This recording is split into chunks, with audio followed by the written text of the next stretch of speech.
Hello friend, मैं better study point से जयदेव वर्मा आप लोगों का बहुत बहुत स्वागत करता हूं। आज मैं आपके लिए हिंदी भाषा का विकास एवं इतिहास का प्रैक्टिस सेट का पाठ 4 लेके आया हूं, जिसमें लगभग 20 से 25 क्वेश्चन रहेंगे, वो भी बेहतरीन और शानदार तरीके के साथ में। जिस तरह से एग्जाम में प्रश्न बनते हैं उसी आधार पर प्रश्न रहेंगे। तो शुरू करते हैं पहले प्रश्न से। पहला प्रश्न क्या कह रहा है देखते हैं। पहला प्रश्न, कौन बिहारी हिंदी की बोली है? तो इनमें से कौन सी बिहारी हिंदी की बोली है?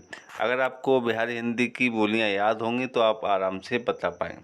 तो कौन कौन सी बोली होती हैं बिहारी की? होती हैं मैथिली होती है, मगही होती है और भोजपुरी होती है। और कौन सी होती है? भोजपुरी। तो इन तीनों चार में कौन सी कोई मिल रही है आपको इसमें ऑप्शनों में? तो मिल रही है मगही। तो ऑप्शन कौन सा सही है? बी वाला। बी वाला सही है, मगही। उसके बाद पहले ऑप्शन में क्या है? बुंदेली। तो बुंदेली किसकी है? बुंदेली है पश्चिमी हिंदी की। और अवधी किसकी है? अवधी है पूर्वी हिंदी की। आगे देखिए अगला क्वेश्चन। अगला क्वेश्चन क्या कह रहा है? अगला क्वेश्चन कह रहा है भाषा का आरंभ होता है। तो भाषा का आरंभ कहाँ से होता है? तो भाषा का आरंभ ध्वनि से होता है। कहाँ से होता है? ध्वनि से। आपने वर्णमाला में पढ़ा होगा कि भाषा की सबसे छोटी इकाई क्या होती है, ये पढ़ा होगा। तो भाषा की सबसे छोटी क्या क्या क्या होती है? ध्वनि। क्या होती है? ध्वनि। इसलिए भाषा का आरंभ कहाँ से होता है? ध्वनि से। कहाँ से होता है? ध्वनि से। अगला क्वेश्चन देखिए। अगला क्वेश्चन, तीसरा क्वेश्चन क्या कह रहा है? तीसरा क्वेश्चन क्या कह रहा है? तीसरा क्वेश्चन देखते हैं। कौन पूर्वी हिंदी की बोली नहीं है? तो कौन सी पूर्वी हिंदी की बोली नहीं है? अब पूर्वी हिंदी की बोलियाँ कौन कौन सी होती है ये देख लें। जो नहीं होगी वही पूर्वी हिंदी की बोली नहीं होगी। तो अवधी पूर्वी हिंदी की बोली है, बघेली पूर्वी हिंदी की बोली है और छत्तीसगढ़ी, ये तीनों पूर्वी हिंदी की बोलियाँ हैं। लेकिन ब्रज ब्रज भाषा ये पूर्वी हिंदी की बोली नहीं है। ये किसकी बोली है? ये पश्चिमी हिंदी की बोली है। किसकी बोली है? पश्चिमी हिंदी की। आगे देखिए अगला क्वेश्चन। अगला क्वेश्चन, तो इसमें कौन सा ऑप्शन सही रहेगा? ऑप्शन रहेगा ए। कौन सा ऑप्शन सही रहेगा? Option A. अगला प्रश्न कौन सा है? चौथा प्रश्न क्या कह रहा है देखते हैं। चौथा प्रश्न कह रहा है कौन सी एक भाषा है? तो कौन सी एक भाषा ये बताना है। तो भाषा कौन सी इसमें? तो देखो मेवाती है, राजस्थान की बोली है। मारवाड़ी भी राजस्थान की बोली है और बुंदेली पश्चिमी हिंदी की बोली है। लेकिन ऑप्शन बी पाली, पाली एक भाषा है। पाली क्या है? एक भाषा है। अगला क्वेश्चन देखते हैं। अगला क्वेश्चन क्या कह रहा है? किसने मैथिली में रचनाएं की हैं? तो मैथिली भाषा में किसने रचनाएं की ये बताना है। तो रचनाएं वाले में 2-4 प्रश्न लेके आया हूँ, वेरी इंपॉर्टेंट प्रश्न जो एग्जामों में बन जाते हैं, इसलिए मैं लेके आया हूँ। तो किसने की है मैथिली में रचनाएं? तो मैथिली में की है विद्यापति जी ने मैथिली भाषा में रचनाएं की हैं। अगला क्वेश्चन देखिए। अगला क्वेश्चन छठवां क्वेश्चन क्या कह रहा है? छठवां क्वेश्चन कह रहा है कौन सा प्रांत हिंदी क्षेत्र के अंतर्गत नहीं आता है? तो कौन सा प्रांत है वो हिंदी क्षेत्र के अंतर्गत नहीं आ रहा है? तो कौन सा नहीं आता है? गुजरात। एक गुजरात प्रांत है वो हिंदी क्षेत्र के अंतर्गत नहीं आता है। अगला क्वेश्चन देखिए। अगला क्वेश्चन क्या कह रहा है? हिंदी दिवस किस दिन मनाया जाता है? तो हिंदी दिवस किस दिन मनाया जाता है? तो 14 सितंबर 1949। 14 सितंबर 1949 को हिंदी को राजभाषा के रूप में स्वीकार किया गया था। उसी दिन से 14 सितंबर से ही हिंदी को हिंदी दिवस के रूप में मनाया जाता है। कब से मनाया जाता है? 14 सितंबर से। अगला क्वेश्चन देखिए। अगला क्वेश्चन आठवां क्वेश्चन क्या कह रहा है? बिहारी हिंदी के अंतर्गत कौन सी बोली नहीं आती है? तो बिहारी के अंतर्गत कौन सी बोली नहीं आती ये पूछ रहा है। तो बिहारी के अंतर्गत मैथिली आती है, मगही आती है और भोजपुरी आती है, लेकिन अवधी नहीं आती। तो अवधी किसके अंतर्गत आती है? पूर्वी हिंदी की। किसके अंतर्गत आती है? पूर्वी हिंदी के अंतर्गत, हिंदी के अंतर्गत आती है अवधी। तो ऑप्शन कौन सा सही रहेगा? डी। पूछ क्या रहा है कि बिहारी किसके अंतर्गत, बिहारी के अंतर्गत कौन सी नहीं आती है? तो कौन सी नहीं आती? अवधी। अवधी किसके अंतर्गत आती है? पूर्वी हिंदी के अंतर्गत आती है। अगला क्वेश्चन देखिए, 9वां क्वेश्चन क्या कह रहा है। 9वां क्वेश्चन, किस राज्य की राजकीय भाषा हिंदी नहीं है। तो कौन से राज्य है उसकी राजकीय भाषा हिंदी नहीं है। इस तरह से क्वेश्चन बन जाते हैं एग्जामों में। तो किस राज्य की राजकीय भाषा हिंदी नहीं है, तो पंजाब राज्य, ये पंजाब राज्य है, उसकी राजकीय भाषा हिंदी नहीं है। ऑप्शन कौन सा सही है, ए वाला। कौन सा सही ऑप्शन, ए वाला। याद कर लेना, किस राज्य की नहीं है, पंजाब राज्य की। अगला क्वेश्चन क्या कह रहा है। अगला क्वेश्चन, किस देश में हिंदी बोली तथा लिखी जाती है। तो कौन सा ऐसा देश है जिसमें हिंदी बोली भी जाती और लिखी भी जाती है। तो मॉरिशस है। मॉरिशस एक ऐसा देश है जिसमें हिंदी बोली और लिखी भी जाती है। आपको बता दूं कि विश्व हिंदी दिवस मॉरिशस में 3 बार हो चुका है। मॉरिशस में कब हो चुका है, 3 बार। कौन कौन सा हो गया है, दूसरा हो गया है, चौथा हो गया है, दूसरा, चौथा और 11वां, ये तीनों ये मॉरिशस में विश्व हिंदी सम्मेलन हो चुके हैं। अगला क्वेश्चन देखिए, 11वां क्वेश्चन क्या कह रहा है। 11वां क्वेश्चन, तो 11वां क्वेश्चन क्या कह रहा है, मेवाती हिंदी किस उपभाषा वर्ग में संबंधित है। तो मेवाती हिंदी किस भाषा वर्ग से संबंधित है। तो मेवाती किससे संबंधित है ये बताना है।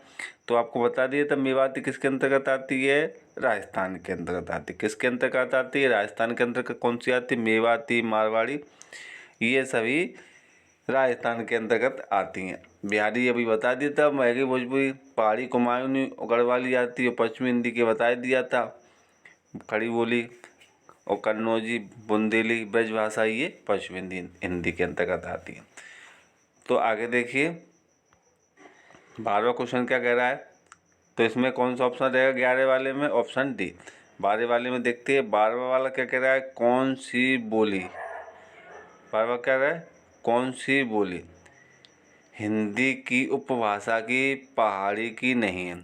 तो पहाड़ी भाषा की ऐसी कौन सी बोली है ऑप्शनों में जो पहाड़ी भाषा के अंतर्गत नहीं है। तो देखते हैं, गढ़वाली आती है, कुमायूनी आती है और एक और होती है इसमें कुल्लई। कौन सी होती है पहाड़ी के अंतर्गत, कुल्लई। ये भी पहाड़ी भाषा के अंतर्गत आती है, लेकिन कोंकणी ये पहाड़ी भाषा के अंतर्गत नहीं आती है। कौन सी नहीं आती, कोंकणी। तो ऑप्शन कौन सा सही है, सी वाला। कौन सा सही है, सी वाला। 13वां क्वेश्चन देखिए, 13वां क्वेश्चन क्या कह रहा है।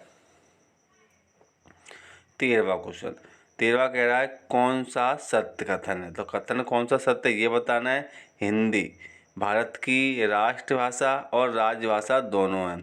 तो कौन कौन सी हिंदी राजभाषा और राष्ट्रभाषा दोनों ही है। तो पहला ही ऑप्शन सही है। कौन सा ऑप्शन सही है, पहला, क्योंकि हिंदी भारत की राष्ट्रभाषा और राजभाषा दोनों ही हैं। अगला क्वेश्चन देखिए, अगला 14वां क्वेश्चन क्या कह रहा है। 14वां क्वेश्चन, 14वां क्वेश्चन कह रहा है भाषा संस्कृत की किस धातु से निष्पन्न हुई है। तो किस धातु से निकली है भाषा। तो भाषा संस्कृत की भाष धातु से निकली है। किससे निकली है, भाष से। भाष से देख लेना, षटकोण वाला सा लगता है, उसके नीचे ए हलंत लग जाता है। तो ये भाष धातु से, संस्कृत की भाष धातु से निकली है ये भाषा धातु। ठीक है, ऑप्शन कौन सा सही है, बी वाला। कौन सा सही है, बी वाला। अगला क्वेश्चन देखिए, 15 क्वेश्चन क्या कह रहा है। 15 क्वेश्चन, कौन सा शब्द फारसी का नहीं है। तो फारसी का कौन सा शब्द नहीं है ये बताना है। तो हिंदी है, हिंदू है, हिंदुस्तान है, लेकिन ये संस्कृत शब्द है, ये फारसी भाषा का नहीं है। तो कौन सा ऑप्शन सही रहेगा, डी। कौन सा ऑप्शन सही है, डी। अगला क्वेश्चन देखिए, अगला क्वेश्चन क्या कह रहा है देखते हैं। किस आधुनिक आर्य भाषा हिंदी माना जाता है। किस आधुनिक आर्य भाषा को हिंदी माना जाता है ये पूछ रहा है। तो आधुनिक भाषा कौन सी है, इसको हिंदी माना जाता है। तो भाषा अपभ्रंश जो भाषा है आर्य भाषा, उसको हिंदी नहीं माना जाता है। किसको नहीं माना जाता है, हिंदी अपभ्रंश, जो आधुनिक भाषा अपभ्रंश है उसको हिंदी नहीं माना जाता है। ठीक है। अगला देखिए, अगला क्वेश्चन क्या कह रहा है, 17 क्वेश्चन। तो 17 क्वेश्चन क्या कह रहा है ये देखना है। प्राकृतिक भाषाओं से अपभ्रंश के परिनिष्ठित रूप का विकास कहाँ हुआ। तो परिनिष्ठित रूप का, अपभ्रंश के परिनिष्ठित रूप का विकास कहाँ हुआ था। तो हुआ था मध्य भारत में। कहाँ हुआ था, मध्य भारत में। प्राकृतिक भाषाओं में अपभ्रंश के परिनिष्ठ का विकास मध्य भारत में हुआ था। कहाँ पर हुआ था, मध्य भारत में। अगला क्वेश्चन देखिए, 18वां क्वेश्चन क्या कह रहा है। 18वां क्वेश्चन कह रहा है कि अपभ्रंश के कितने भेद होते हैं। तो अपभ्रंश भाषा के कितने भेद होते हैं ये बता। तो कितने भेद होते हैं अपभ्रंश भाषा के 3 भेद होते हैं। कितने भेद होते हैं अपभ्रंश के, 3 भेद होते हैं। याद करना, अच्छा क्वेश्चन है ये, एग्जाम में बन सकता है। तो अपभ्रंश के कितने भेद होते हैं, 3। अगला क्वेश्चन देखिए, ये भी बहुत इंपॉर्टेंट है, अच्छा क्वेश्चन है, ये भी बन सकता है एग्जाम में। तो पाली को भाषा भी कहा जाता है। तो पाली को और कौन सी भाषा कहा जाता है। तो पाली को देव भाषा भी कहा जाता है। तो ऑप्शन कौन सा है, बी वाला। ऑप्शन कौन सा है, बी वाला। तो पाली को कौन सी भाषा कहा जाता है, देव भाषा भी पाली को कहा जाता है। अगला क्वेश्चन देखिए, अगला क्वेश्चन है, लास्ट क्वेश्चन है। ये क्वेश्चन भी बहुत इम्पोर्टेंट है, इससे भी प्रश्न में, इससे भी एग्जाम में बन सकता है।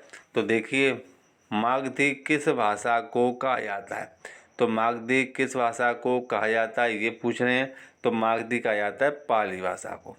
पाली भाषा को मागधी कहा जाता है। किसको कहा जाता है, पाली भाषा को।